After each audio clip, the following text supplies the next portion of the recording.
the flow. That's the structure of the session. Yeah. So okay. We are going to log out now. We have already started the broadcasting. So the floor will be yours in 3 minutes. Okay. I do want us to mute our microphones and turn off the video. Yes, when we are exactly. That makes sense. I think when you are not talking, you should mute your microphone so that we don't get interference. Okay.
Good morning, distinguished ladies and gentlemen, and welcome to this morning's session titled Evaluations That Made a Difference. My name is Yero Baldeh. I'm the Director for the Transition States Coordination Office of the African Development Bank, and I will be the moderator for this morning's session. With us to examine this topic is a 5-member distinguished panel of expert evaluators and clients of evaluation. This panel has over 60 years of collective experience, and I'm sure by the end of the 2 hours allocated to this session, we'll hear about a lot of success stories where evaluations made a difference. Special welcome to James Scriven, CEO of the Inter-American Development Bank Invest, who will be representing the clients of evaluators of evaluations. To help set the scene for the session, let me start by stating that evaluating is an essential part of the planning cycle of every development effort for a number of reasons. First, helping to ensure that the objectives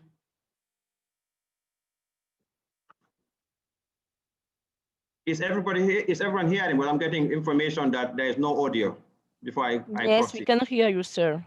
All right, okay. First, helping to ensure that objectives are met and identifying successes, but also problems and weaknesses so they can be rectified.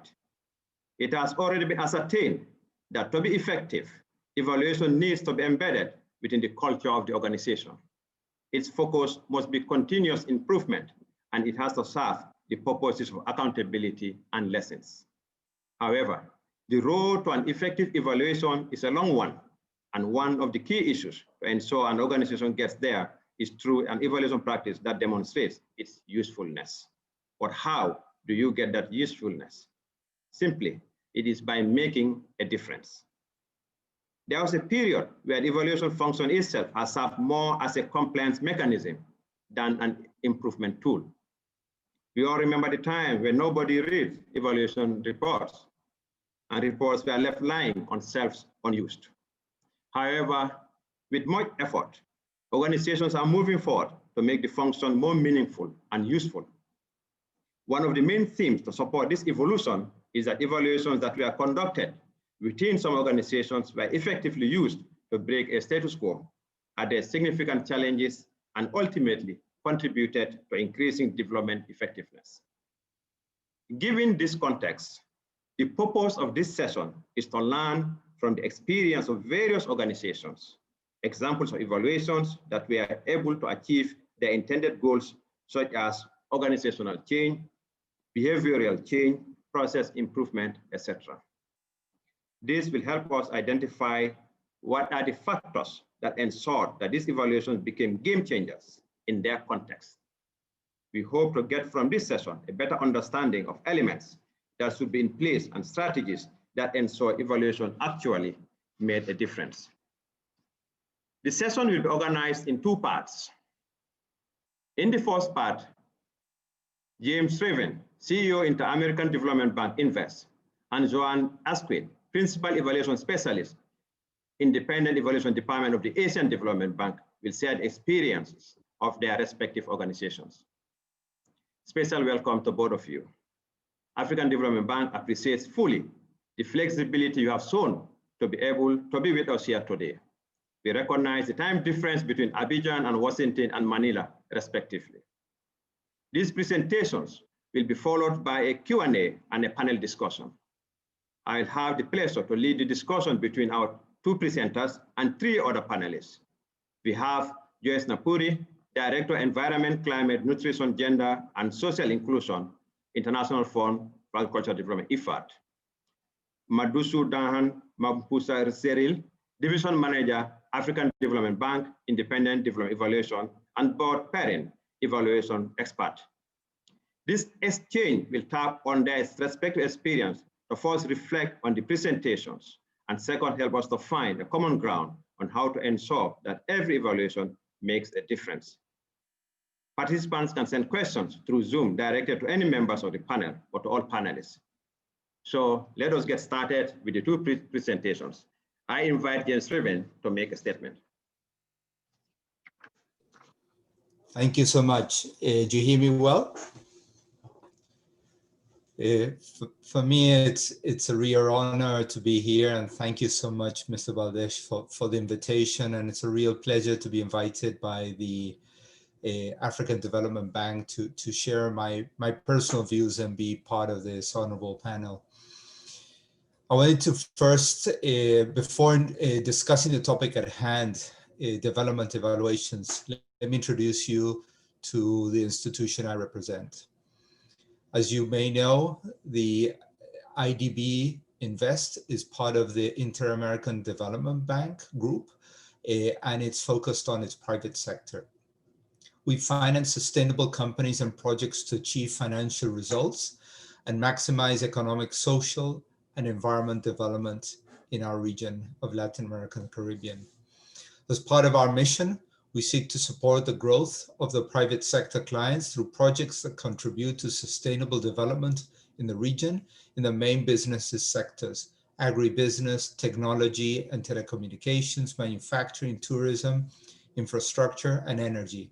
In addition, we work together with national and international financial institutions to increase access to credit for SMEs, financial inclusion, development of local capital markets, and to attract investments. Although we do not yet know the final magnitude of the economic impact and in lives of the pandemic, it's already clear that Latin America and the Caribbean region is currently going through a critical juncture. It is one of the epicenters of the public sector crisis associated with COVID-19, and it will suffer economic contraction not observed in decades. In this context, increasing our support to the region is more important than ever.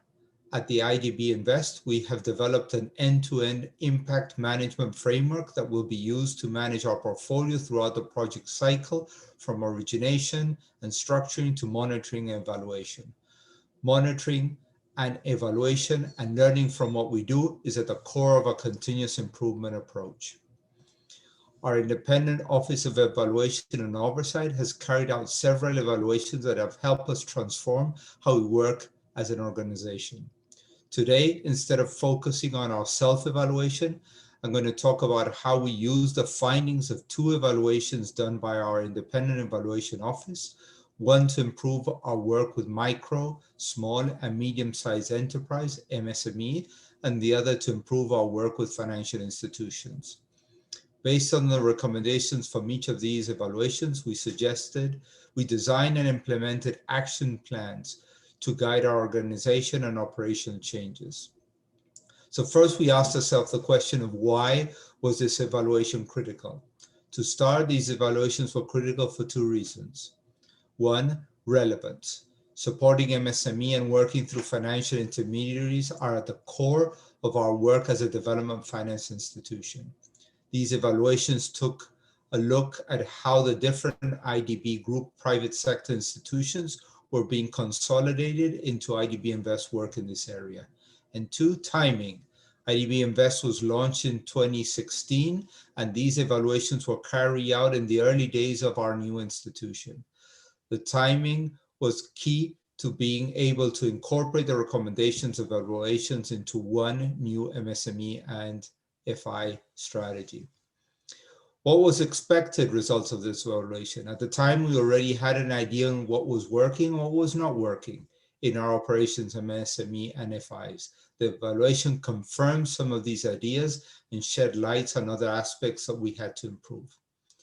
How do we assess success? The main indicator of success of the evaluation is what we use to be informed and design our action plans at MSME and financial institutions.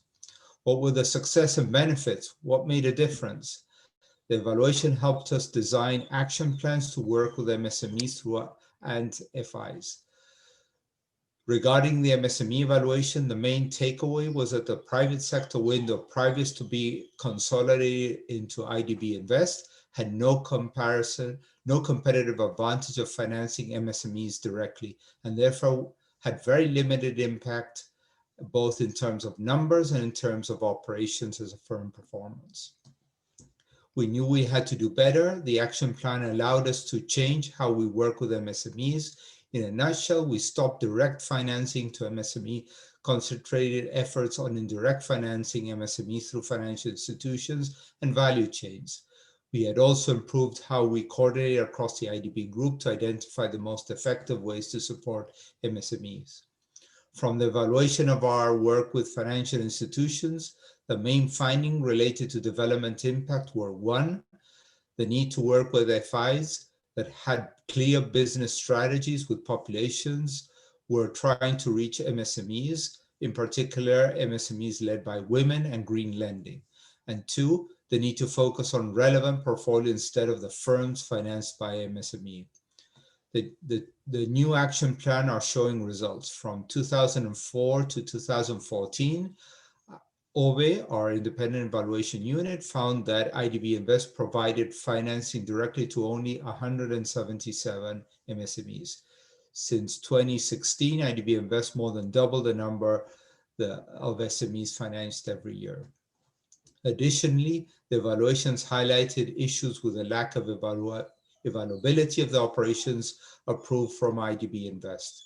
This had to do with the quality and project design, such as missing indicators or appropriate targets to measure development impact. To improve the evaluation of our operations, and more importantly, to manage our portfolio for development impact, we implemented a pioneering end-to-end impact management framework. This was not necessarily because of these evaluations, but they certainly helped in designing what has become a market-leading framework for managing impact among DFIs and impact investors. Finally, the action plan we developed also helped us to better serve firms in the need of the COVID-19 crisis. The negative impacts of pandemic have significantly impacted MSMEs, with plunge in development of goods and supply chain disruptions. MSME are unable to sell their goods and services, but they should still pay their salaries, rent, and services. MSMEs with little work with little working capital and limited access to credit are forced to scale down operations, lay off people, and many are forced to let them out of jobs. Furthermore, MSMEs operating on the edge of the formal economy find it more difficult to access emergency support from governments. At IDEV Invest, we deploy financial service to SMEs through our anchor companies and through financial institutions. What factors ensure that success has happened? In my opinion, the main factor that ensured the success of these evaluations was the timing and clarity of its results.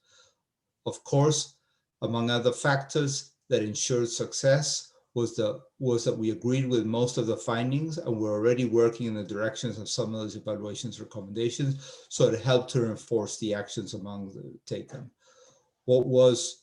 What can we learn from this evaluation? I think the main lesson from these evaluations is their success depending on critical openness of the management to make changes after the evaluation.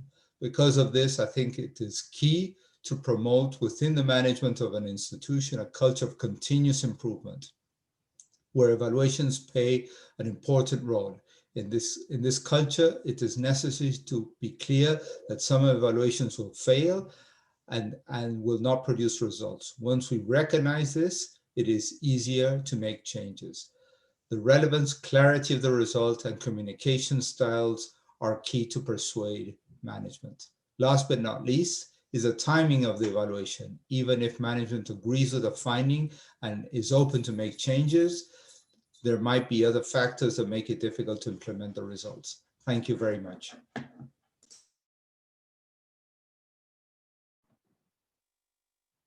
Thank you very much, James. I think it's very clear, M&E at the center of the core of continuous improvement. Timing of the evaluation is essential, and how you have put the issue of learning at the center of how you use the evaluations to improve not only your MSME programming services, but also the usefulness in terms of assessing the impact as you continue to improve on the MSME delivery with your client countries. Thank you so much. So we now invite Joanne to give another perspective from the Asian Development Bank. Thank you, Baldeh.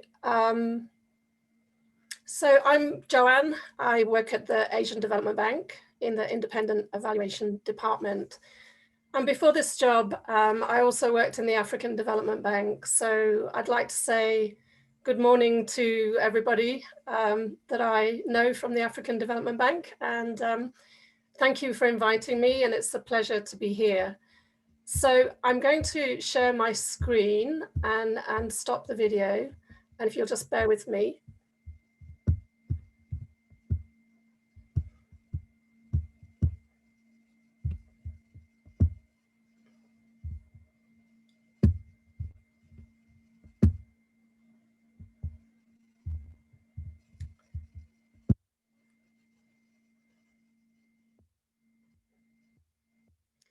So I hope everybody can see this.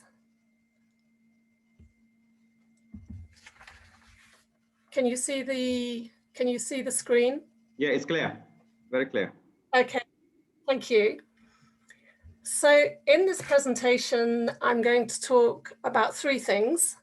These are the three things that get me out of bed on a morning. I'm going to talk a little bit, quite briefly, about the role of Independent Evaluation Department in the Asian Development Bank. And I'm going to present three evaluations, quite briefly, three evaluations which I think have recently had impact. And then I'm going to conclude with what the critical factors were in these three evaluations. I have to start by saying they're not the only evaluations that have had impact, but it's just the three that I chose. So let me start by giving you a little bit of background on the role of Independent Evaluation Department in the Asian Development Bank. There are a number of points here on the screen, but what I want to say is that you have to think about evaluation within the context of the institution that we're trying to influence. So in our case, we're trying to influence the Asian Development Bank. And obviously the role of the Asian Development Bank is very much focused on Asia, which is a huge engine of global growth. So the potential for ADB to have impact and for ADB to be a game-changing institution in the region is enormous. And therefore, IED's opportunity to be game-changing is also enormous. But our focus is on ADB. So if we influence ADB, even in a very small way, we really think that our evaluations have had impact. And I really want to make that case, because evaluation department in a way is having an indirect impact, because we're trying to improve the performance of ADB. And we are, we play a critical role in that we provide a different view based on evidence, based on solid evidence, and that's important because it's the credibility of that evidence that we can use to influence our board and then influence operations. So I think every evaluation should be impactful. Every evaluation should aim to be a game changer. But I'm conscious of what James said, in that not all evaluations can. And we do quite a few. We do project level evaluations right through to strategic level evaluations. And so you could argue that at the project level, it's more about accountability. But at the strategic level, we really are trying to make sure that ADB is constantly focused on the most critical issues in the region. So let me turn to the 3 examples. So this first example is of an evaluation which we undertake every 4 years. And it's the evaluation of the Asian Development Fund. And this is ADB's grant window. So it's a really critical evaluation, because the argument for continuing with grants in the Asia Pacific region, as the region is the fastest growing region, why should donors continue to provide grant funds to the Asian Development Bank? So it was a very critical evaluation. And I should just say a little bit about these grants. They are provided largely to fragile states, small island development states, and also for critical regional public goods like peace and health security, which is a very important issue right now. So why was this evaluation influential? The first point is that it's really ingrained in important decision making, and everybody expects this evaluation. Everybody expects this evaluation, and therefore it's highly valued. And James talked about the culture and management wanting evaluation and wanting to use evaluation. So the demand for the client for this evaluation is very high. Timing is critical because it coincides with major decisions about replenishing the grant window. So everybody knows it's coming. Expectations of the evaluation are really high. Demand within ADB and also outside ADB is high. And everybody uses this evaluation to inform their decision-making process. So it's very closely aligned to a key decision, a very important decision that everybody has to make. And this evaluation is used to give everybody a way forward. And in fact, it was a successful evaluation because it made a strong argument for continuing with grants in the region. And it gave stakeholders a clear way forward. And so in that respect, I am saying that this was a game-changing evaluation in the sense that grants will continue in the region in the next replenishment, which is ADF 13, and then we'll also continue into ADF 14. So indirect game changer, yes, but important game changer. So in this next slide, I'm going to talk about another evaluation that was done of policy-based lending. And policy-based lending, I think some of you will be familiar with. It is, well, the Asian Development Bank's budget support instrument. And one of the reasons why this evaluation was influential is that there had been quite a large gap actually between the last evaluation and this evaluation. So the last evaluation was done in 2007 and this evaluation was done in 2017 and 2018. So there had been a long period without any information. And so the potential for influence was really high. But the trick here was audience, and the evaluation delivered different things to different audiences. So I think I said earlier that in a way our key client is the board. We work directly to ADB's board of directors, and the evaluation gave the board some new tools to help them hold ADB to account, and also to more critically appraise PBL documents when they come to the board. The evaluation also gave management ways of strengthening their quality control of these instruments. So we made a recommendation that the quality control process really had to be strengthened. We found that in the World Bank, PBL is one of the most, critically appraised, or one of the most closely assessed interventions that they undertake, whereas in ADB, it seemed to be the opposite. So we needed to build a stronger process of quality control. And the evaluation also gave operations tools to improve the quality of these interventions, some very simple things. And I think the evaluation will also influence the way these instruments are evaluated in the future.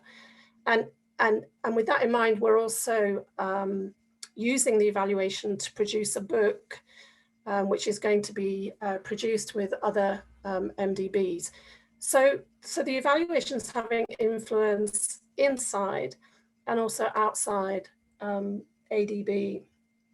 And since the evaluation, ADB management have introduced a new template for PBLs. Some of you might know that PBLs tend to follow a project template, which is not always the best template to follow for budget support. And they also use the same results framework. So now ADB is going to introduce a unique framework, a unique appraisal document for budget support, which, is not immediately game changing, but I think going forward, it will improve the quality of this instrument and it will enable us to evaluate it better in the future too. As James said, management really embraced this evaluation. I think initially it was quite antagonistic, but at the end of the day, the recommendations that management have taken on board are going to change the way this instrument is designed and used. So the third example here is one that I'll get through very quickly. And I think what was the key here was the message, like having a really powerful message. And, the message that actually at first, I think nobody got. And then the more we used this message, it started to catch on.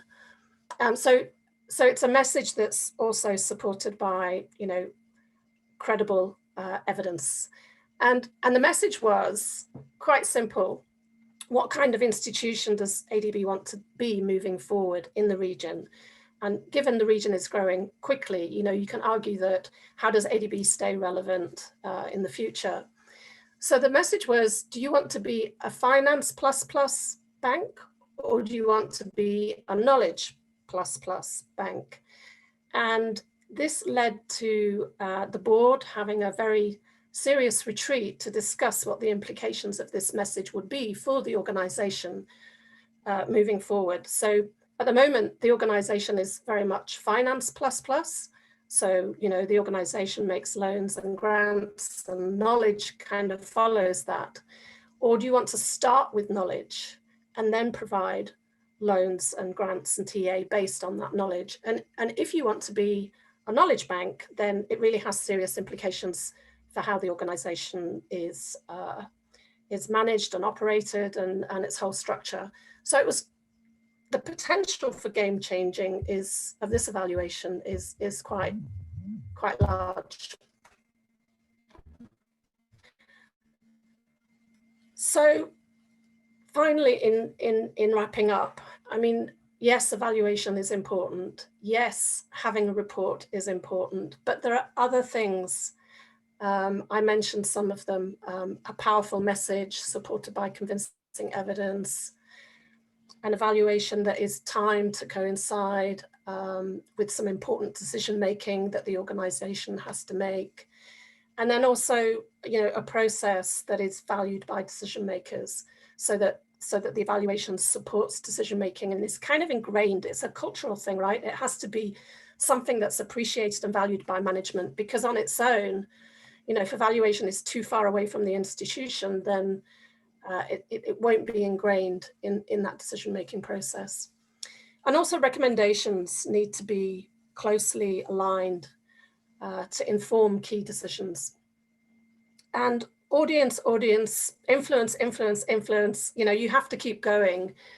You write the report and then there's a whole process of engaging with ADB and different stakeholders and countries to really ingrain the message in the way, you know, in everybody's thought processes. And I do think in all of this that leadership is really important, and it's leadership on both sides. It's not just leadership in the evaluation department, but as James said, it's also, you know, how management sees evaluation in its work. But I do think that having strong leadership in the evaluation department is important, because there are times when it's uncomfortable, and you know, there are times when evaluation is not influential, and it's not that you give up, it's that, you know, there might be a more appropriate time. I do think that leadership is important because we're facing really critical issues in the world, like climate change, like COVID-19. And so evaluation really has to step up and not be afraid of raising critical points and speaking truth to power, as we say. And thank you, and I'll stop there. No, thank you very much, Joanne. That was a very good presentation. I mean, at the center of it about is think about evaluation in the context of what you want to influence or who you want to influence, but also have a very powerful message supported by credible evidence. And both you and James touched on the issue of, you know, management sees the value of evaluation, and then in terms of looking at the usefulness and how it can be used within the institution to learn and then improve. And of course, at the center of that is the leadership within the evaluation department, also the leadership of the organization accepting and then valuing and putting evaluation at the center of it. So at this point now, we'll turn to the three panelists. Joanne, who is the Director of Environment, Climate, Nutrition, Gender, and Social Inclusion of IFAD, and Matuku Sudan Mampu Sarif, our Division Manager of the African Development Bank, Independent Development Evaluation Department, and Board Pairing and Evaluation Expert. So the three, this will be followed by a question and answer, which will open up very soon. So participants are free to start sending their questions and answers on the basis of the presentations that have been had, and we will we'll pick some of them and then ask the panelists. Now, the first question I'm going to ask is for the three discussants. Should all evaluations be game changers, and can all evaluations make a difference?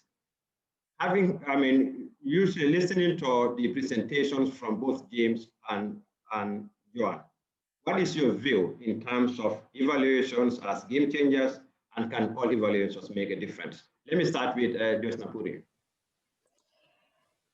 Thank you, Mr. Baldeh, and thank you very much again for also giving me the privilege to be a panelist at this session. I know the previous two speakers may feel differently, and I know that both Joanne and James, I think, had different comments about this. But my own personal view is, and professional view, is that evaluations take a lot of money, and they take a lot of energy and passion and good evaluations to hold ourselves to a standard that we can all aspire to. If we are going to put in all of that rigor, that evidence, hopefully a lot of background work, then evaluations that we do should aspire, definitely, to all evaluations should aspire to be influential. Otherwise, it's a lot of resources for organizations to spend on evaluations. But what it means strategically, really, for evaluation offices is possibly to be very strategic about the evaluations that they undertake. And not everything that evaluation offices produce need to be evaluations. A lot of almost all evaluations use a lot of background work, data analysis, research, evidence, systematic reviews, which has also been my experience with the Green Climate Fund Independent Evaluation Office. I was previously at the GCF, and we did a lot of background work that would then go to feed the evaluations that we would do. And we do 3 or 4 strategic and/or portfolio or thematic evaluations. But the bar or the aspiration each time was that we wanted to be able to make a difference. And this also comes from the culture of the GCF. It's a new organization. To create that overall acceptance and acceptability around evaluations and to get them the space within the strategy discussions that we did dream for them to have.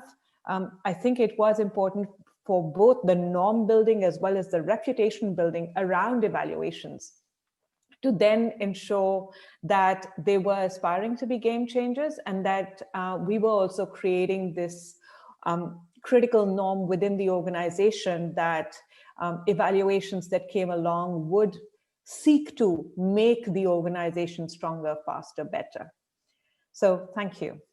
And over and back at you. Thank you very much. The same question to both Perrin. Should all evaluations be game changers, and can all evaluations make a difference?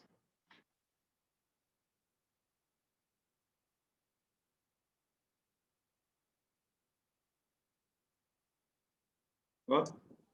Sorry, to who was the question? To me? Sorry, I had to unmute my microphone. I agree very much with what Joe said. I think it's important to realize that evaluation in itself has no intrinsic value. Evaluation reports by themselves are not useful at all. They're only useful if they could help make a difference in some way, or whether if they're used in some way. And I'll talk, if I have a chance later, to talk about what I mean by how evaluations can be used. So I think every evaluation should think through how it can be used. And I would push all of you guys a little bit. We've talking a bit about changing policies and programs, but the raison d'etre of all the banks, the African Development Bank's mission is to reduce poverty.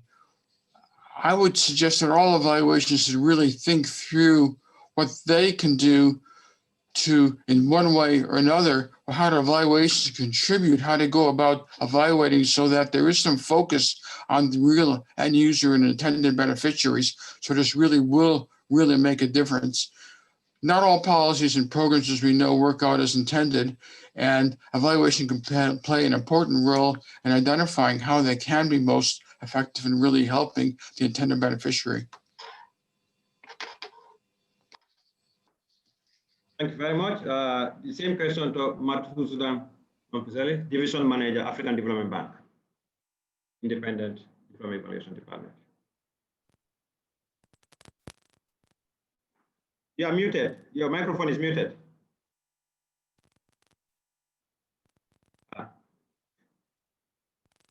No.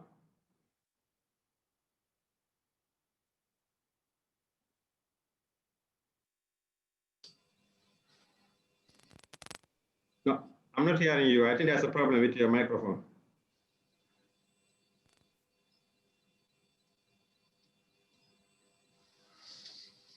Madhu, it might be with your laptop volume rather than your microphone volume. Okay, I think we're having issues. So whilst we try to get that fixed up, and maybe I can just, ask the same question, but in a different way to James. Would you like to react? Can you react to what you have heard so far and how this applies to the Inter-American Development Bank experience? Sure, and thank you for the question. And I also can, I would agree with my co-panelist. We manage taxpayers' money, so everything we do has to be impactful, because every minute that we spend has to be to learn and to have an impact on our region. So I would agree with all that. Everything we do has to have an impact. To answer your question, I think that the success of an evaluation is not having a perfect document, is actually influencing actions. And I can give one example that has been extremely helpful to us. As you know, Latin America, as is Africa, is a source of food for the world. And in that sense, the agribusiness sector in the Latin America and the Caribbean region are paramount to feeding our region and beyond.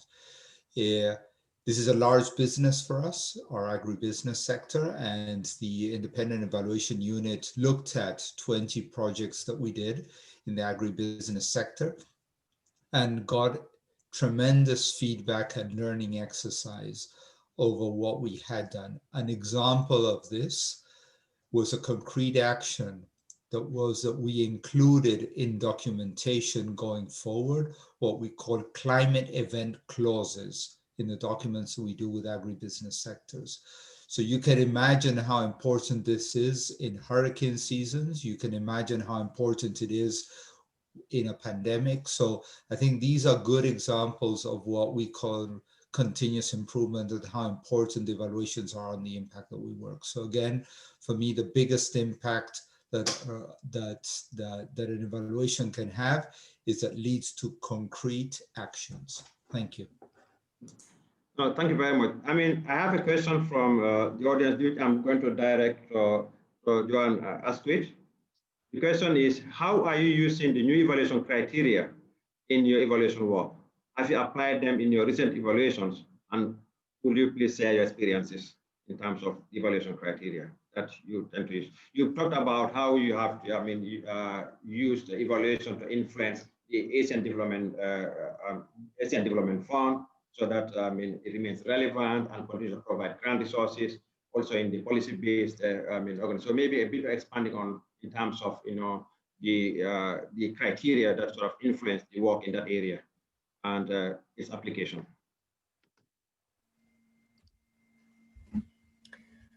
Okay, let me see if I've understood you correctly. You want to know how we use evaluation criteria? Exactly. We use the evaluation criteria in every evaluation and use that evaluation language actually, because it provides consistency across evaluation reports. So it is a foundation for every evaluation. Having said that, different institutions focus on different aspects of the criteria. So for instance, I know that Jo, in her former job, the evaluation department was very much focused on impact evaluation. And I would say in our department, we do not do the gold standard impact evaluation, which takes time and needs a different set of skills. So while we look at impact, it's not quite on that same basis. And that's not to say we don't do impact evaluation. But yeah, all the OECD DAC criteria for evaluation form the foundation of every evaluation.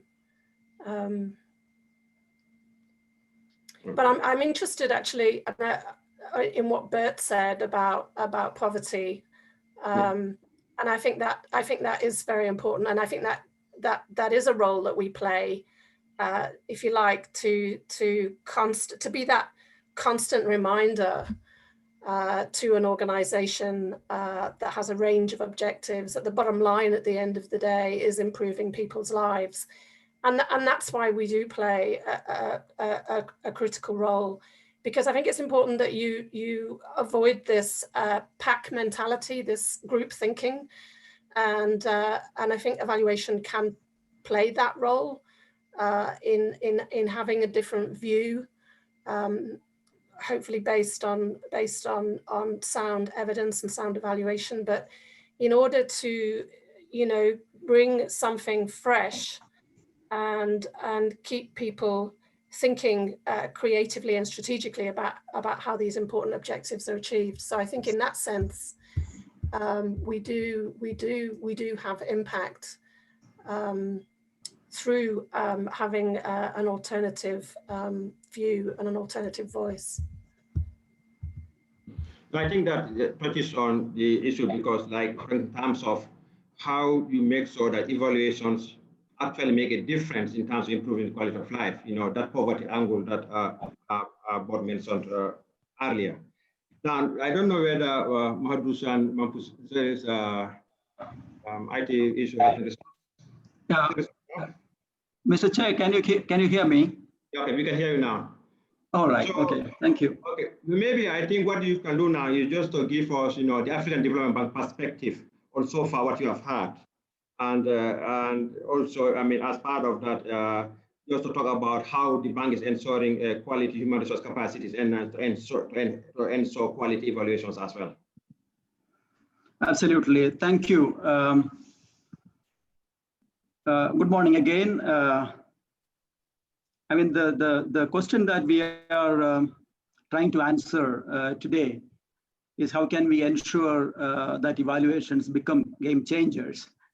I'm with the Independent Evaluation Department of the African Development Bank, and I draw from my experience with IDEV, and I would like to draw some lessons, identify some factors that contribute to make evaluation become a game changer through its utilization.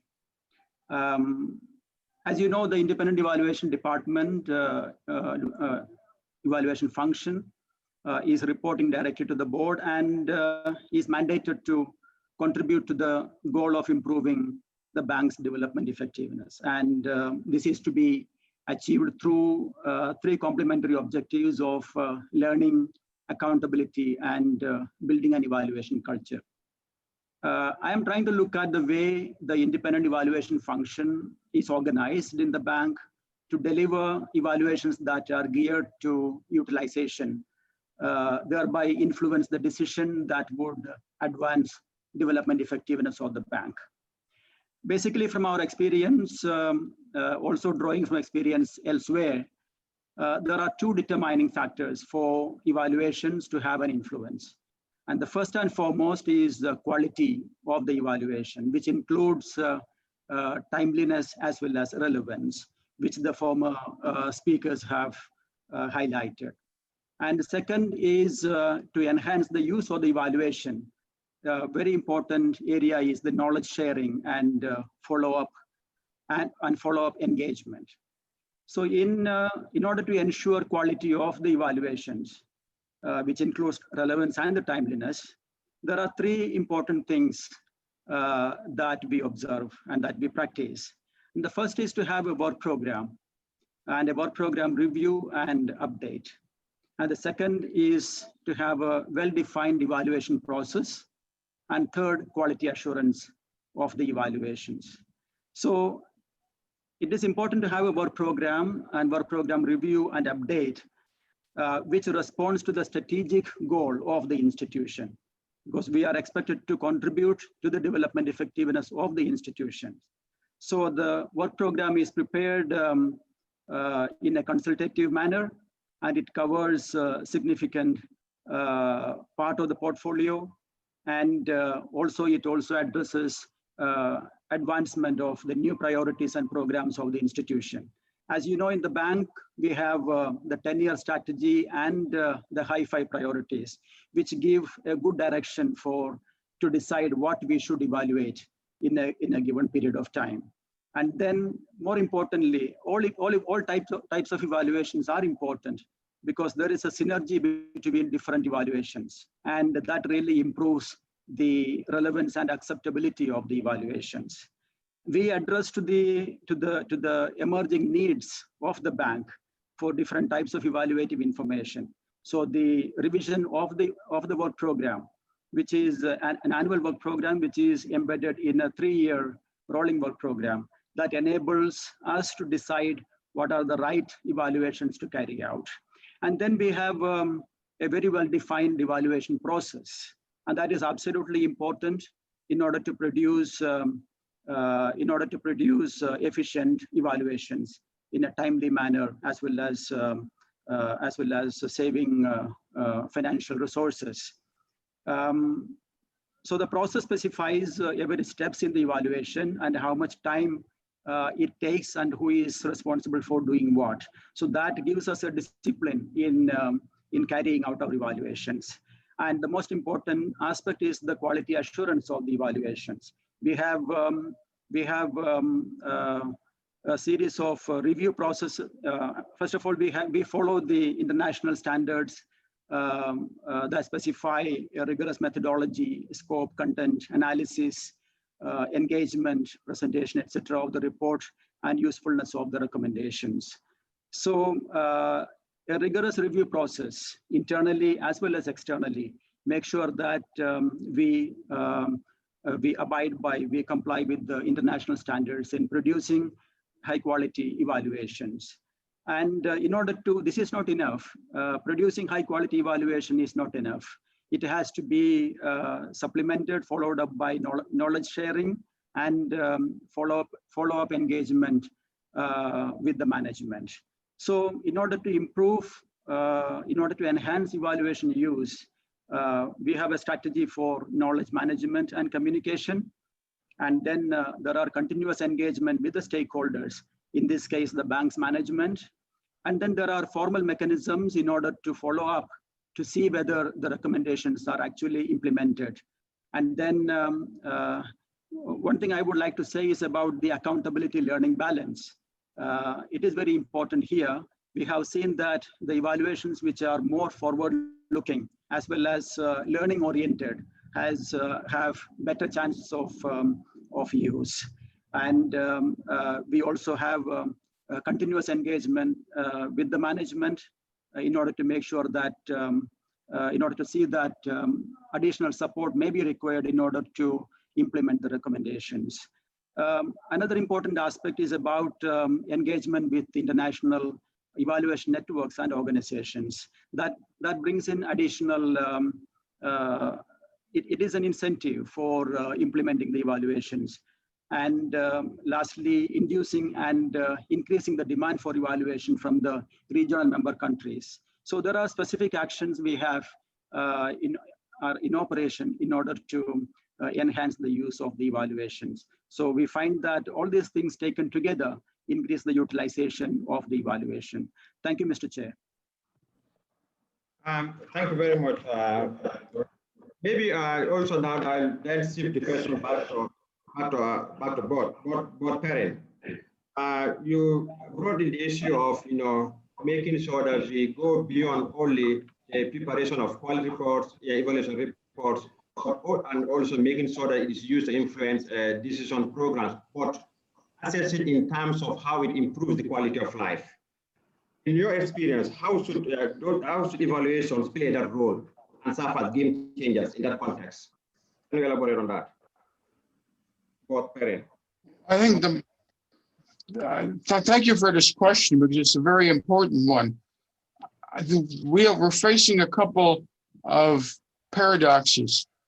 The most important benefits arising from evaluations and from what programs do are indirect, they're long-term, they usually are not directly measurable.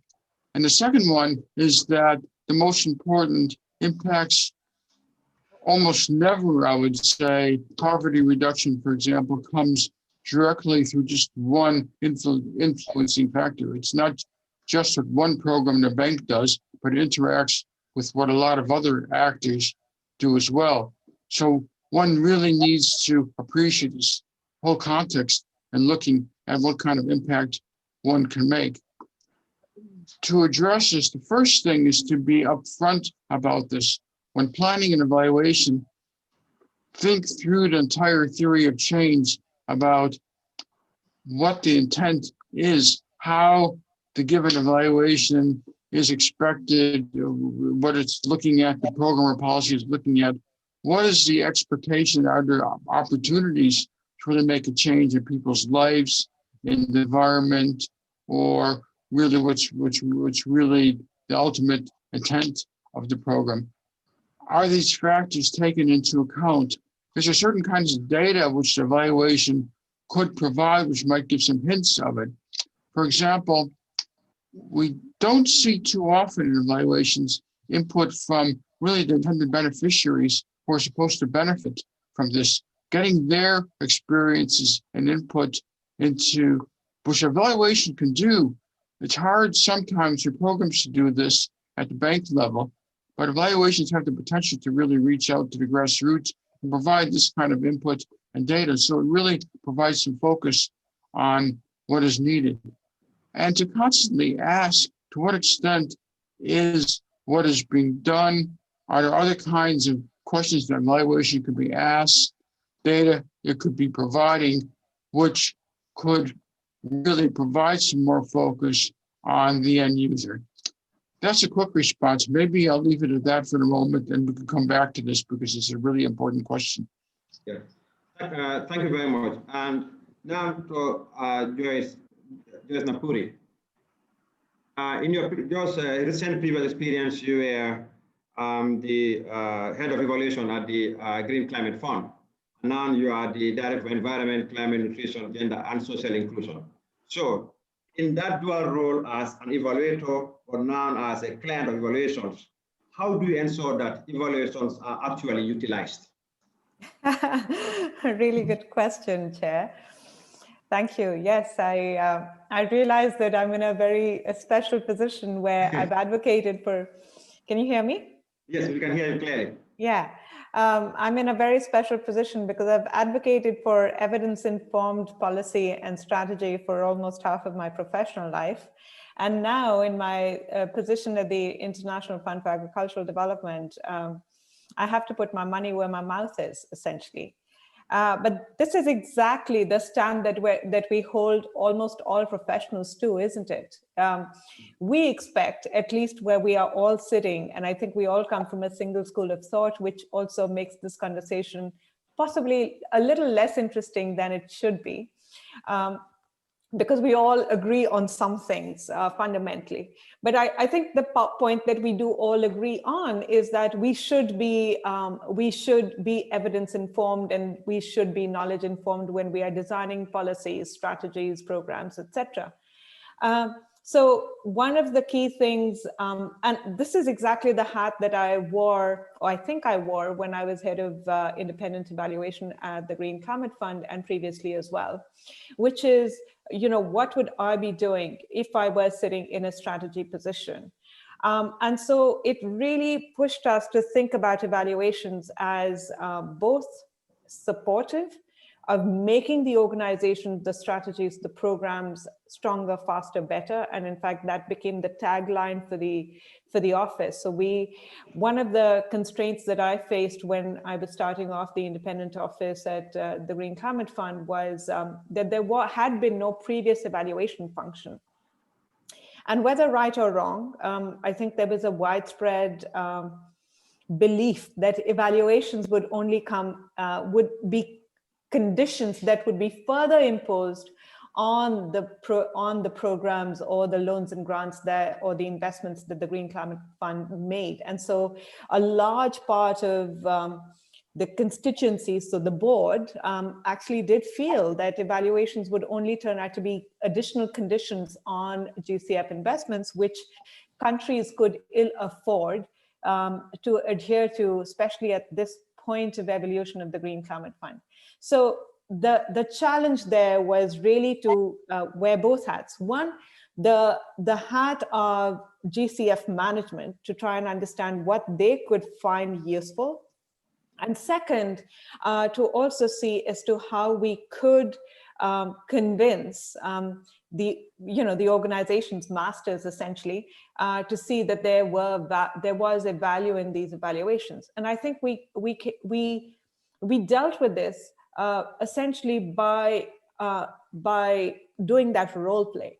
One was to first, like I said, we wanted to ensure that we were arguing that our evaluations were not so much going to be additional conditions, but they were making GCF faster, stronger, better. So in fact, they were going to improve the way GCF was delivering its investments to people on the ground. It goes back to the point that Bert was making, and I think James was as well as Joanne, that you have to make an impact for people on the ground. And evaluations do this in an indirect pathway, right?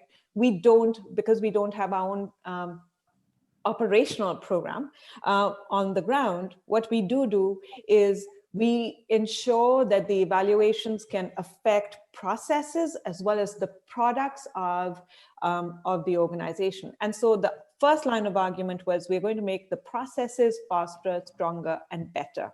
But also the way GCF was programming, that was our second line of thought. Just one example here. One of the key evaluations that we did, it was a strategic evaluation that was positioned right at the time that the GCF was getting ready for its first replenishment. So it was quite a sensitive time. We were also, I think, bowed down by the burden of what this evaluation would do, essentially both for the reputation of the GCF, but also we were very cognizant that it was also the point where we had to ensure that the evaluation was going to be speaking truth to power, because that was the trust building that we were doing internally as well as externally. The forward-looking performance review, for example, brought forward this very important statistic, which was an eye-opener both for the board as well as for, I think, management, which is we looked at the entire portfolio of GCF's investments, which was equivalent to about $5.5 billion at the point. And this was just in 2019, so not so long ago. And we analyzed the data very rigorously, which was a consequence of us essentially building really a data lab beforehand over 2 years, because we knew we were going to come to this point where we'd have to do a large evaluation, which was going to help inform the replenishment. And what we said was that, look, to get to the first dollar, agencies that come to GCF essentially take anything between 1,100 to 1,400 days. 1,100 to 1,400 days from the first time you apply to the GCF and then to the first dollar that you get from the GCF. This statistic was eye-opening, and we parsed it into different intervals, of course, but just this statistic really had the virtues that almost all of the panelists spoke about, right? It was timely, it was pithy, it was easy to understand, and it had operational consequences. And so we divided that up. It was the accreditation process, it was the activity agreement signing process, it was the delivery process. All of those were coming together to essentially mean that agencies that were getting funded by the GCF were taking anything between 4 to 5 years essentially to get their first dollar. That then helped management as well as the board to understand that on one side, they may be talking about the GCF being the largest climate fund in the world, but to get money to the person on the ground, we really had to significantly change the way we were doing things, both operationally within Songdo in Korea, but also on the ground and with the accredited entities that GCF was working with. And that changed then on the ground many things. So I think very importantly, that wearing the hat of a program manager or management while we were doing this evaluation was really key. To understand what were the challenges that they were facing, but then to really do the diagnostics work, which is what we did, but then also to provide possible solutions. And we provided possible solutions. We didn't say this was the only solution that was going to work, but we gave them different pathways, right? And then, of course, ensuring or indicating that these were other things that they could discuss with us, because we've done very in-depth work, was very important. So that's essentially the hat that I was wearing then. And now this is the 13th day in my new job. And I do think about the question that you posed. But I think very early on, I'm very keen to ensure that we bring in evidence into the way we are thinking about strategy and policy within the diverse areas of environment, climate, gender, nutrition. And already a lot of the discussions, at least with my new staff, are, well, let's try and understand what works. What do we know about what works from global evidence? And how can we use that in some of the work that we are doing? A lot of those decisions traditionally get made by the seat of our pants. And my challenge, and I'll report next year, hopefully, my challenge is to try and see as to how we can be more, how we can ingrain the norm and behavior around evidence into a lot of this thinking within my team, but also within EFAD. Thanks very much. Thank you very much, Joanne. That's very, very helpful. Now, the next question is to James. As a user of evaluation, what features would you like to see coming from the evaluation department that will ensure that their products as a whole, and evaluation in particular, can be game changers? So what would you want to see in an evaluation report for it to be a game changer? Thank you very much for the question. So first I would say concrete actions. It's extremely useful for us as an implementing agent of recommendation is to be very clear on what we want to do. And second, I would say very important, this concept of you can't manage what you don't measure. So very concrete actions of what success would look like and how to implement that. So I would say that one, how important evaluation is how timely it is and how impactful it is. And second, I would like to see measurements. I would like to see suggestions that take us to actionable items in a way that influences the institution. So I wanted to make that answer as short as sweet, but having worked at this for 20 years, I understand how important it is, but how actionable it has to be. Okay. Now the next question is for both Asian Development Bank and African Development Bank. But we start with Asian Development Bank, and Joanne, you can answer it first. How supportive is your organizational culture? And related to that also is what are the capacity building needs that you've identified, including human resource capacity, to achieve the objective set for, making evaluation at the center of the institution's organizational culture? Joanne. Thank you. So the question's about how do we support the culture? How supportive is ADB's culture?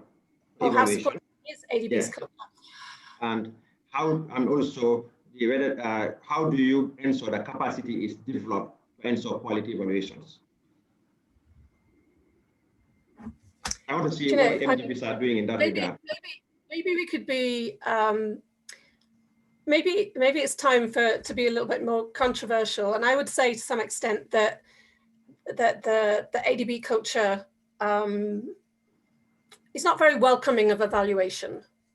That we really do have to work hard with ADB management right from the start of an evaluation, because I feel in the past evaluation has played a policing role, more of an audit role, if you like, rather than a lessons learning role, or how can we work together to improve performance? And so there is this game, there is this friction always, I think, between evaluation and operations, and finding your way through that friction can be quite tricky.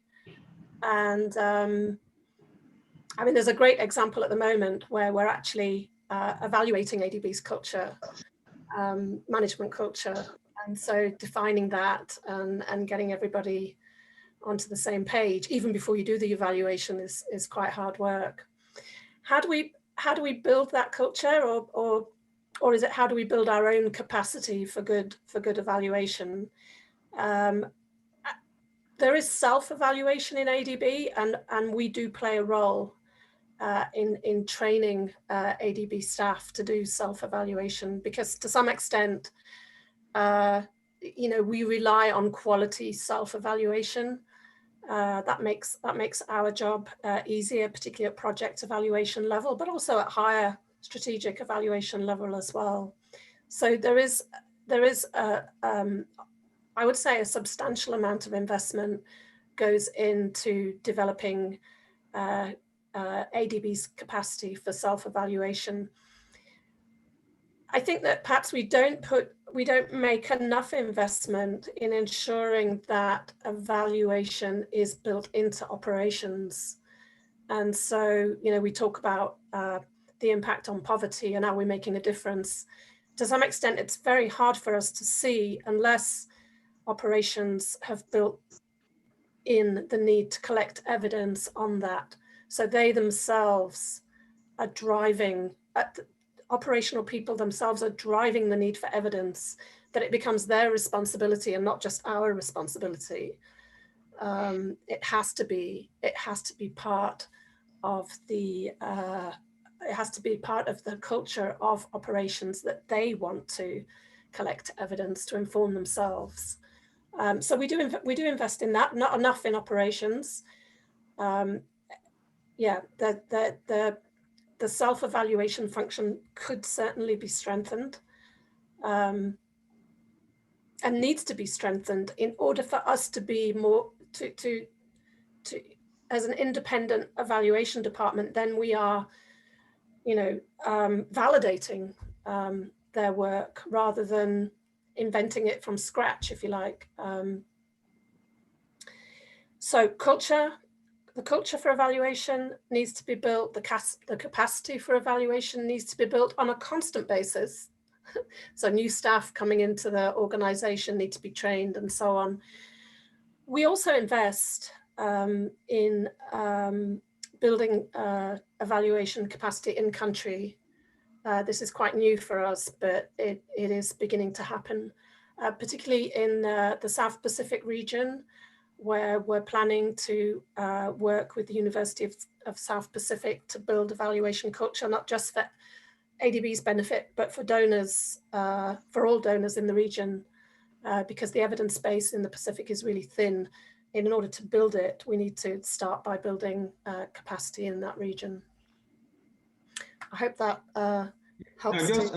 Just as a follow-up question, Joanne, on just your explanation you've given in terms of self-evaluation. So how does evaluation driven by the independent quote evaluation differ from the self-evaluation coming from the same organization? I mean, how do you ensure independence? How do you ensure the independence? How do we ensure independence? Oh, it's kind of like our mantra, you know, it's central to everything. You know, we would never use unvalidated evaluations, for instance, project evaluations.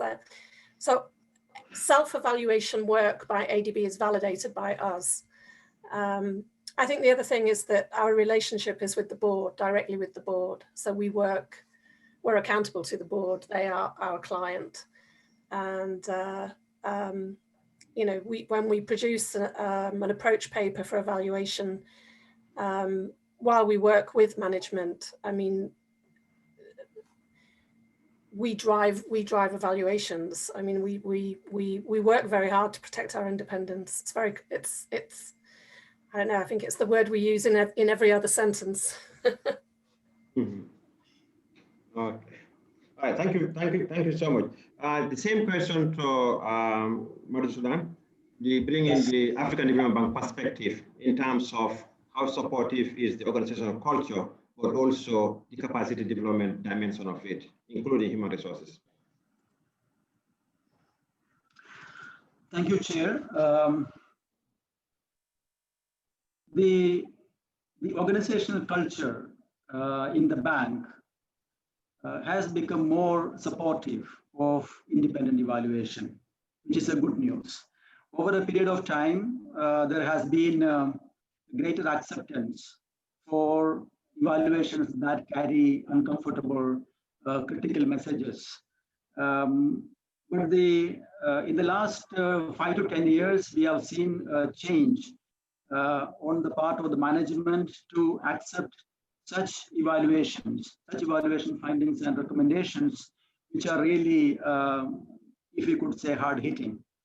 And there is sufficient, or there is an increasing level of, what should I say, self-criticism. That is very essential.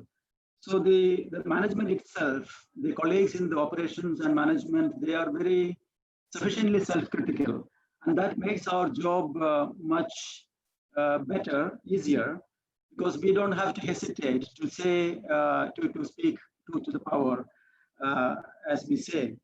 But there are issues. It is not always very smooth ride, but largely I would say that there is greater acceptance for the independent evaluations, which are critical, and the management itself is realizing that there is no point in having an evaluation that pats on each other's back. Rather, if it is not critical, if it is not really realistic, then it is not going to make a difference. So the colleagues in the operations, colleagues in the management, they want to bring in that change, and they really look forward to the independent evaluation to bring that realistic evaluation lessons and recommendations. So we really don't face such obstacles in order to bring in, in order to produce realistic, in order to produce very critical evaluations. And there has been increased follow-up on the part of the management in order to implement the recommendations as well. So there is a greater use of the lessons that we produce from the lessons learned database, and then there is increased implementation of the recommendations that evaluations produce. So overall, there is greater appreciation on the use of independent evaluation, and thanks also to the board that insists that the evaluation input from the independent evaluation is mandatory when we go ahead with a project, program, a strategy, policy, or a corporate process. So I would say that based on the recent experience on several corporate evaluations, I would say that we have good experience, and it is very encouraging. There is a lot to be done in terms of evaluation capacity development, and that is quite like what Joanne said. We have constant interactions with the management, and as I said, there is an appreciation for the evaluation capacity development in the management among the operations colleagues, and they are doing a lot at their end in order to build that capacity. So we basically support building that evaluation capacity in the management. And also, it goes without saying that evaluation capacity development at the regional member countries, our member countries, we have different forums in order to enhance the evaluation capacity at that level. Some of the initiatives that we have, the assistance to strengthen the country evaluation systems by building capacity. And then we have this African Parliamentarians Network on Development Evaluation app node.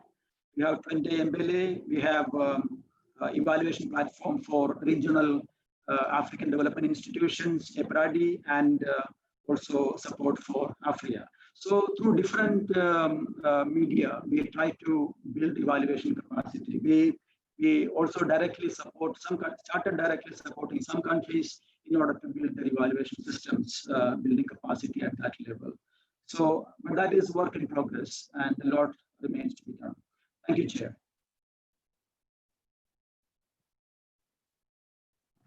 Thank you very much. Now I want to go back to both Perrin. Can you share, a practical experience on how evaluations make a difference in people's lives? You have over 40 years of experience, so we just want to share, share with us, how can we really make evaluations to make a difference in people's lives?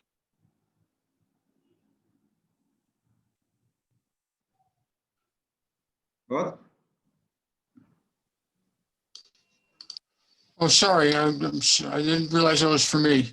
So the question is, could you repeat the question just to clarify it? No, I'm just saying, given your extensive experience, over 40 years of experience, Yes. can you just share a practical experience on how evaluations can really make a difference in people's lives? Well, I think we've been hearing a lot of things in the discussion now, I'm delighted to say. The first thing is that it has to be something which isn't just done by evaluators. Evaluators by themselves aren't going to really be implementing changes. You have to engage with others, and evaluators should strive to view evaluation users as partners as opposed to subjects or even victims of their evaluation, as it sometimes may appear. So look at the whole process of who needs to be involved in this. Evaluation reports never speak for themselves. There's always people involved. There's a lot of things behind the lines.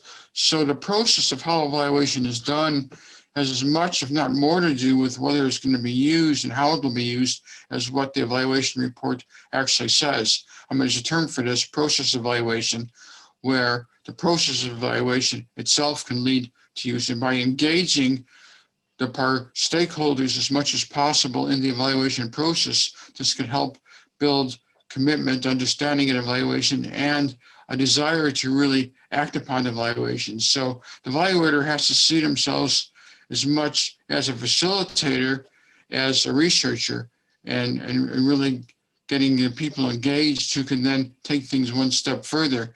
And as I said, and I think this is important to always bear in mind, keep in mind the intended impact of what's going on. I mean, many of our programs are several levels removed from the people who are supposed to be benefiting from them.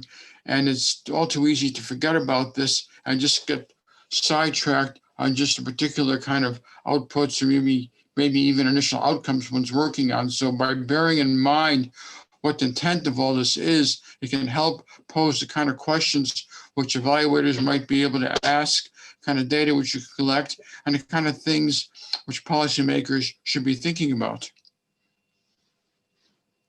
No, thank you. And just if I may just ask a follow-up question about on this same issue, but looking at it from the context of how can we build a culture of evaluation in public policies? I mean, look at it from both the evaluator perspective, but also from the use of evaluation. And this, I'm thinking of even the governments that we serve, the public policies. How can we sort of build a culture of evaluation in these public policies? Well, I think the simplest answer is to show them what's in it for them, to want to be interested in evaluation and to use it. If they can see how they can benefit from evaluation, they'll be interested in it. They certainly will have questions themselves about what's needed, where things are working. Governments often are not. Are you still hearing me?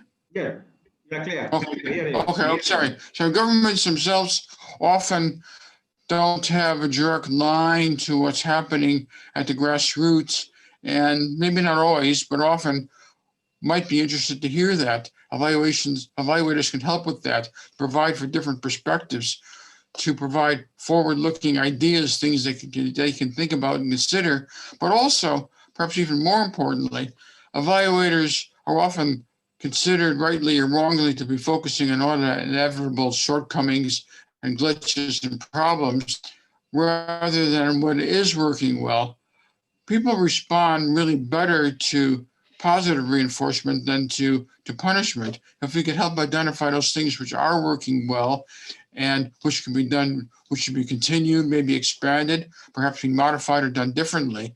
This also helps engage people and see how evaluation can help them. When evaluation can help validate the good things which are working. And I believe Joanne referred to this earlier.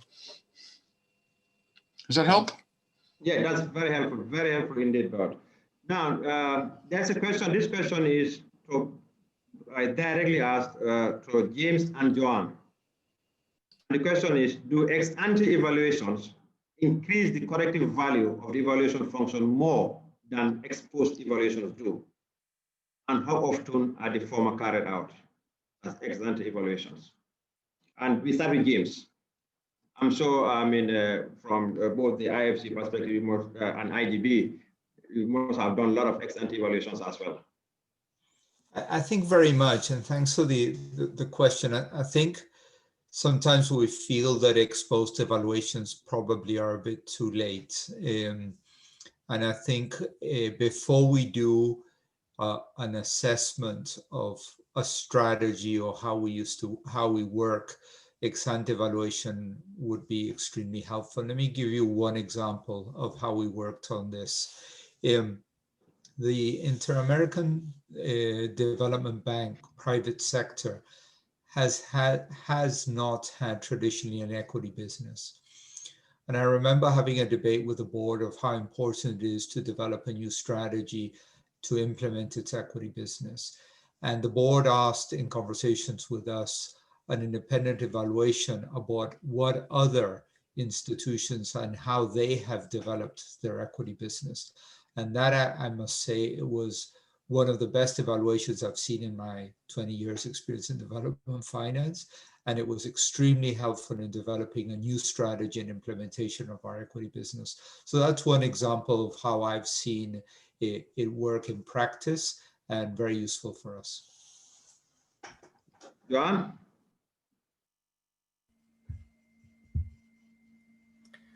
It's a very good question, thank you. I'm not quite sure how to answer it.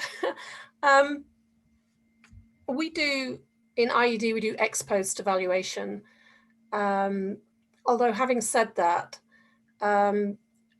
we are currently doing a real-time evaluation of ADB's support or ADB's response to the COVID-19 pandemic, which is requiring us to work very differently. And obviously, it's quite hard as well because we can't do country missions, so everything is virtual. But collecting evidence in real time and feeding it back to management as things are happening, and it's leading us to flag concerns and not be too focused on rigor. Because you can flag concerns and then raise them with the board and with management for discussion. And I think that's really important. And we have already found some issues which I can't discuss now because we haven't raised them with management, but that ability to raise or as we say, flag issues in real time and therefore to be more adaptive or to allow interventions to be more adaptive to the context in which they're working. So one thing that we have found so far is that often an emergency loan is called an emergency loan because there's a very quick approval process in ADB, but once it hits the ground, it's no longer implemented as an emergency loan because it faces a whole range of other constraints. And so, you know, it will force people to think about, you know, I'm not just processing something here to get it done quickly through ADB. Once it hits the ground, it also needs to roll out quickly and have an impact on people within this COVID-19 context. So we are throwing back information to operational staff and also management to think about, how does an organization like ADB and actually all organizations who've never ever worked in this context before, how do they question everything they're doing and every process we have, because every process we have is having an impact right now on how we work. So shifting our evaluation focus and the way we work in this context is very important. Well, thank you very much. Thank you so much. Now, we've had a lot about, the time it takes to make evaluations, the money that is spent on evaluations. So this question now is for Joanne and Mahmoud Sudahan. How do we ensure value for money in our evaluations? How do we ensure value for money in our evaluation and also make evaluations better to make a difference and be influential? So this is the question to Joanne and Sudahan. Thank you, Chair. My first name is a little bit difficult to pronounce, so feel free to call me Joe. Okay, Joe, all right. Okay. Yeah. That helps. So yeah, it's a great question. And, it also actually goes back to not a philosophical question, but a real question that I think all evaluation officers face, which is, who evaluates the evaluation office? Because finally, you've got to make the case for evaluation and you've got to argue, like everything else in an institution, because this is public money, that there is good value for money. So I think, how can we ensure good value for money? Clearly, I think if we just wanted a sound bite, the answer is, by having an impact, because depending on what level of evaluations you're doing, you're going to be spending anything. Well, you could be spending anything from $20,000 to $2 million, $3 million for evaluations. So you have to then really make that argument. But let me go back a little bit to think a little bit aloud with all of you as to how we have tried to ensure some of that value for money as well. Joanne referred to one part of the practice that I think the Independent Evaluation Office at the Green Climate Fund did use, and we had the advantage of standing on the shoulders of giants. Many other evaluation officers had come before us and been frustrated with exactly this question of, we are coming in ex post. James is absolutely right. We are coming in ex post, and is it too late then to give the message that we want to give? But also one of the other challenges of evaluations or evaluation officers is that you very often and frequently don't have good data. So what we at the evaluation office ended up doing was that we had a little bit of the luxury of time because we were just starting up. We did 3 or 4 things. One, we created as part of the vision and the strategy for the evaluation office, this idea that there had to be impact evaluations that were also done. Now, impact evaluations are different from impactful evaluations. And I say that with a little bit of a tongue in my cheek. Not all impact evaluations are impactful, and not all impactful evaluations are impact evaluations. But impact evaluations essentially use experimental and quasi-experimental methods to inform the amount of impact that you're having. So you are able to then say, as a consequence of the project or the program, that you had a 5% change and your standard error was this, and this is your T statistic, right? So you can say for every intervention that you are subjecting to an impact evaluation, that you are highly confident in the impact, or what is called the effect size that you're measuring. We didn't start, we essentially argued to our board that we needed to do that for a percentage of the overall programs that the GCF was putting out. We didn't have an evaluation policy at the time, but what we managed to successfully argue is that anything from 10 to 20% of GCS programs should have these impact evaluations embedded in them. Now, this is really new, and Joanne is absolutely right in that actually no other evaluation office has managed to do this, because if you're using experimental methods, you've got to start to build these systems into programs and projects almost at the time you start. And then there are these other questions of independence, but I can talk about those, if you want to. We got past that. I think it's more an intellectual question than an actual question about how, or if at all, it might jeopardize the independence of the evaluation. In my view, it does not. And I think a lot of people believe that. But we built in impact evaluations with the data systems that we required into a lot of the projects and programs that we were working in, which now means that there is implementation data as well as midline and endline data at the household level that is coming out from a lot of programs and projects that not only the evaluation office is excited about, but the Secretariat and the management is really excited about now, right? 4 years later, they're excited about now because now they have rigorous data coming out and they can adaptively manage. So we do work, we get the data, they get the data, they can look at the data as they wish, but we have the capacity to really look at that data with the kinds of indicators that we want.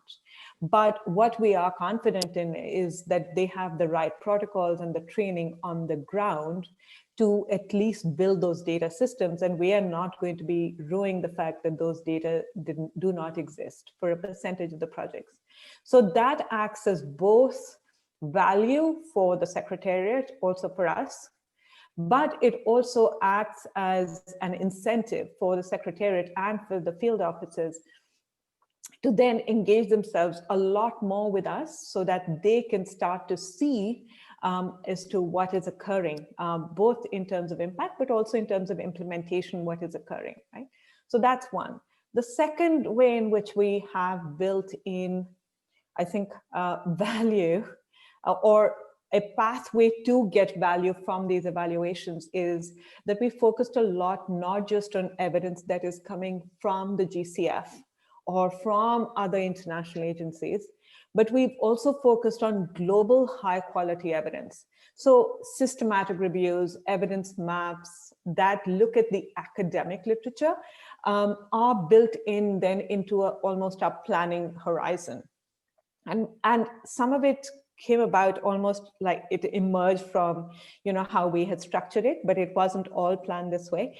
Basically, what happens now is because we've got a 3-year rolling work plan, we know, for example, in 2022, we'll be doing an evaluation on the LDCs, of GCS work in the LDCs. So basically in 2021, there will be a systematic review, which is we'll bring together all of the serious academic high quality work that has been done in this space, and we will meta-analyze them and put together in systematic reviews so that that forms the basis of basically the evaluation that we do within the GCF, so that the GCF gets to learn from both the mistakes as well as the successes of other organizations, but also from the academic space. And in that sense, I think we see evaluation offices also as knowledge brokers.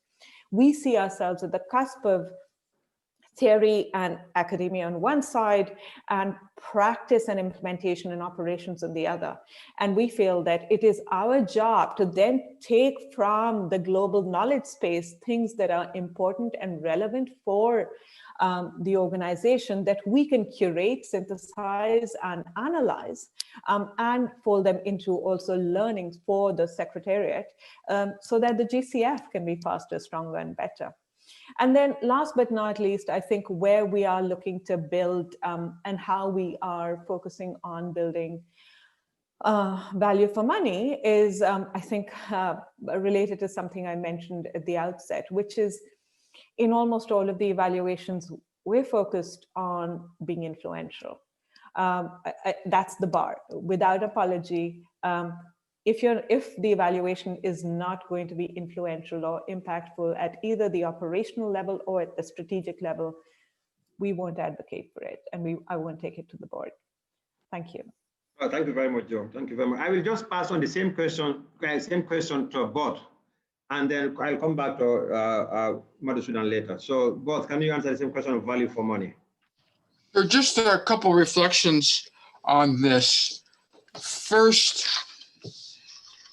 thing is it's important to think about how evaluation would be used. If it's not going to be used, no matter how little you spend on it, it's not going to have any value for money. So this is the theme we've been talking about throughout the session. So that's the most important thing. But often evaluations are done where use isn't really considered because it's time for evaluation. Let's do it. The program hasn't been evaluated for a while. It's not a good reason to do an evaluation. And under those circumstances, unless you can figure out how it really can be used, who can use it, it's not going to have value for money or any utility. The second is what I sometimes refer to, well, how rigorous, how detailed does an evaluation need to be? And we often think that we want as much data as possible. For research, that's what you want. You want as much data as possible. But evaluation, the purpose is really to aid decision-making, aid improving the policy process. Decisions are never made, however, on the basis of perfect information. There's always imperfect information.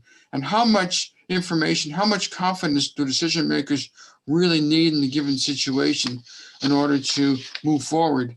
And evaluators should strive really, rather than providing the maximum amount of information, but the minimum amount of information which is needed in order to provide the minimum level of confidence required by decision makers. There's a different way of thinking of things, of really targeting evaluation of what's really most needed, and that can also ensure value for money. I've also often found that sometimes small, very targeted evaluations end up being much more influential than large evaluations which are trying to address 79 different evaluation questions. So again, keeping evaluations really focused and targeted can really help them really extend the value of the evaluation, value for money and value in every other respect. Thank you very much. Thank you very much. So coming back to Madhusudan, but maybe you can answer more on, like, in your earlier interventions, you mentioned about, sometimes getting reluctance to have programs evaluated. So can you explain how what may have caused that reluctance sometimes for programs to be evaluated, and how has that been dealt with? Mr. Chair, could you repeat that? I didn't hear it well. How can you explain reluctance of programs to be evaluated, and how do you, like, resistance to evaluation, and how do you handle that?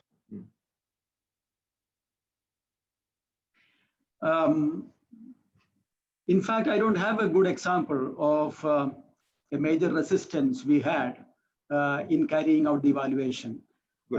As I mentioned to you earlier, we have a work program which is prepared in a very consultative fashion. So we don't do any evaluation which is not going to be used. Our effort is to produce high quality evaluation in time so that it will be used. If in our work program, if we find some evaluations are not currently going to be very useful, then we have the flexibility to discuss with the board and management that we are not going ahead with it. And moreover, we have also the flexibility to include other relevant evaluations that would be useful for the bank. So we ensure the utility of the evaluation through the work program that we have, and the review and update of the work program. Now, so I don't have an example of major resistance as such. Mm-hmm. No, that's fine. No, now for next question is for Joanne, just to elaborate on the earlier issue of independence. The question is whether you can share with us any trade-off of some independence with enhanced evaluation use. Any experience on that, where there has been a trade-off of independence with enhanced use? No, I don't think so. I don't think that we ever trade independence. So, I mean, you could argue that by doing a real-time evaluation, we are assessing or reviewing operations as they are rolling out. Or as some people say, we're in the operational theatre, watching the operation taking place, right? And there's a risk that we're treading on people's toes and they might get annoyed. But the whole idea is that there is valid independent feedback. We're watching the operation, but we're not doing the operation. And so it's important to be able to stand back and feedback what we can observe in real time. I don't think it means trading off independence. I mean, if you build in an evaluation function into a program, which is happening in some countries for adaptive learning, then there is a trade-off with independence because you're part of the program. But we haven't shifted to that style of evaluation in the Asian Development Bank. Okay, thank you very much. So now we've come to the end of the question. So I think I'll give each and everyone about 2 minutes just for your closing remarks. I mean, given what you have heard this morning, and also, I mean, some perspectives that you may want to bring up. So we start with James.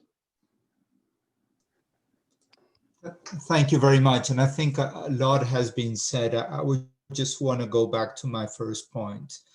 One, we're a development institution, and as such, we need to take risk. And that means that we should be willing to fail by taking risk.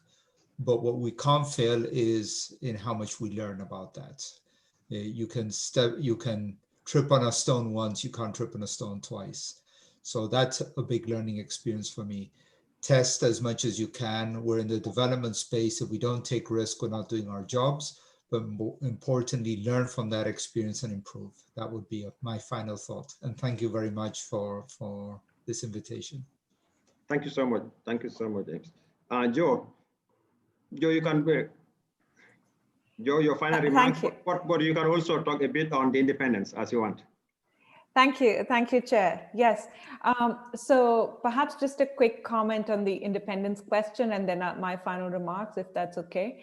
On the independence question, I think one example where independent evaluation officers have had a tough time trying to reconcile how they would deal with independence and rigor is exactly the point that I mentioned earlier, which is impact evaluations, right? When you build data systems into programs or projects, you're essentially working with the operations people or program management units to essentially build in the data systems, and therefore there is a observational non-equivalence, so to speak, between programs that have that basically get impact evaluations built into them. But one important thing that I think helps me at least to mitigate some of this concern is that most evaluations do or should anyway use data that is coming from projects. And it's much better to have well-collected data that has good protocols and good training behind it rather than data that's just useless.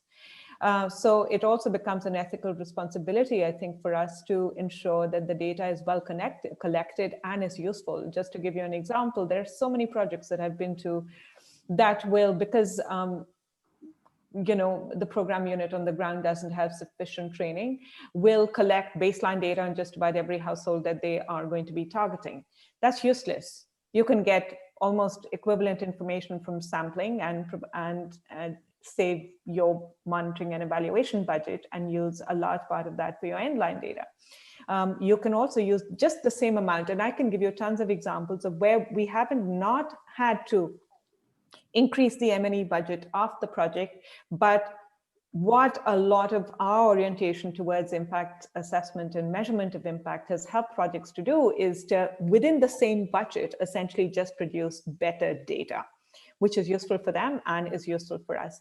And given that anyway, evaluation should be using or are using project level data anyway, I think that's a question that you can deal with easily in terms of the tension between independence and use.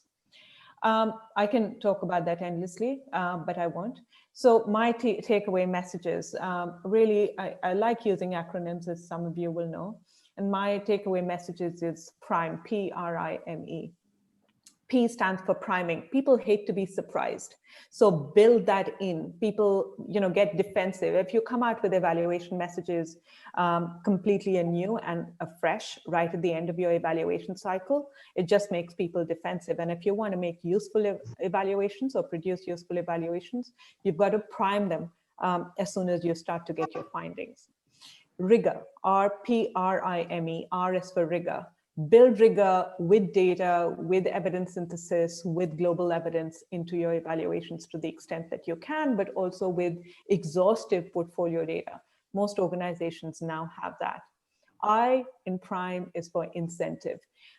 I think as long as you can help programs become faster, smarter, better, I think that's the incentive that you're building with evaluations. M is for message. Keep the messages pithy and simple. E is for ego and engage.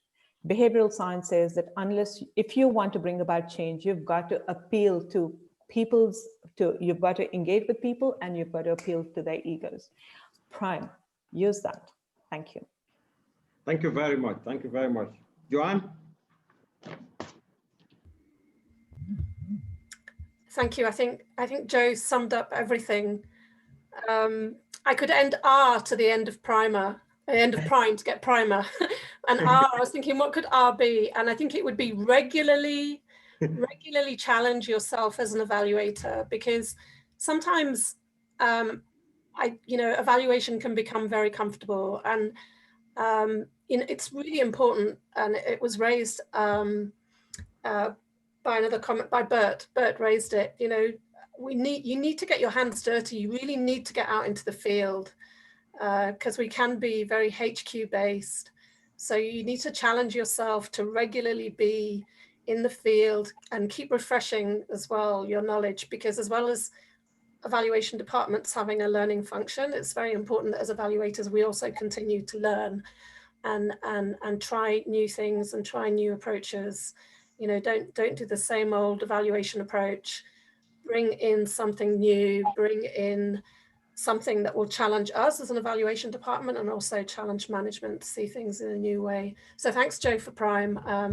I will remember that. Thank you, John. Madhusudan. Thank you, Chair. Independence is very close to our heart, and we don't compromise on independence. And we are also appreciated because we are independent. We produce evaluative learning, which are useful for the bank in order to improve its operations, its strategies, policies, and processes. So the independent aspect, element of independence is always appreciated. And we make sure that independence is not something that we isolate ourselves. No, we definitely have to address to the needs, evaluative knowledge needs of the institution. And from that point of view, we have come a long way from being a post-evaluation institution to evaluation which is much more responsive to the current needs of the institution. So more focus on formative evaluations, more focus on sharing the knowledge which is already produced, and making it available when it is actually required. So that way we find our focus has changed a little bit, and more emphasis on learning. And I think that is also the direction that we see, and that has more acceptability with the operations colleagues and the management. So that's what I have to say. Thank you, Chair. Thank you very much. Thank you very much. Both.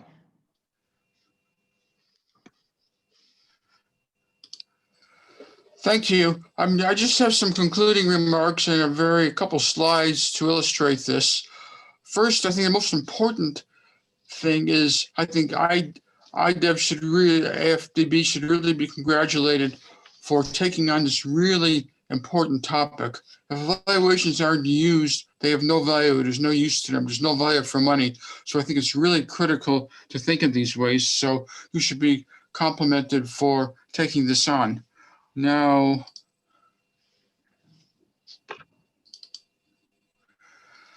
this is an international project which collected and published 8 stories of evaluations which in fact did make a difference, and identified some themes here which I think are useful. First, I think as we're talking earlier, what does difference really make? It goes beyond just a high quality evaluation, a good report, evaluations which are used, improve policies and programs or whatever, but ultimately improvement in people's lives, reductions in poverty, for example. What I've been hearing today is we're moving from here, a lot here, some here, but not that much here yet. So I think there's some opportunities there. Now, what are some ways, some of the 8 factors were identified coming out of these stories, factors which are common in ways in which can influence evaluations impact. And there's a role for both evaluators and for evaluation users. And what evaluators can do first is give voice to the voiceless. We've been talking about this earlier about really getting some input, really feeding input from people at the grassroots to contribute to policies. Credible evidence, we've heard a lot about this. All the panelists highlighted this. This is what evaluators are good at and what we tend to focus on.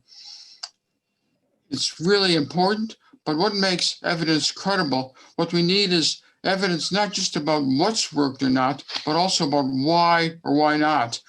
Why information is essential in order to know what to do next. Just tell a program it's done well or not is pretty useless. So you need to provide some guidance what can be done. Take a positive approach. Evaluators very often are viewed as just highlighting problems, what's not working, but evaluation can be even more useful by identifying what does work well, what can be done more of. And to be positive, take a positive thinking and action approach doesn't mean ignoring the inevitable problems which are there, but reframing them rather than focusing on problems and what are needed, what else can be done, what can be done better. If we have 3 wishes, what would you do? So this can also help engage people, energize people, and focusing, identifying, providing, evidence about things which have worked well, which people do like to hear. And this sets the stage to look at what else can be done. Now, these to really care about evaluation, these are some things which evaluation users can do. We've talked about this, about the importance of culture. Joanne's talked about in some of her examples where you had senior managers who really did and care about the evaluation, really focused to champion it, which is my next point, really, which really helps lead to, which really helps lead to evaluation use.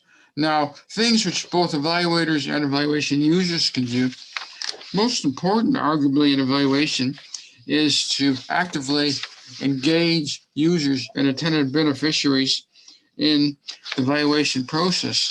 It doesn't mean just giving them a draft report to comment on, but really take part in the planning of the evaluation and really reviewing interim data and commenting on it. Now, independence does not mean isolation.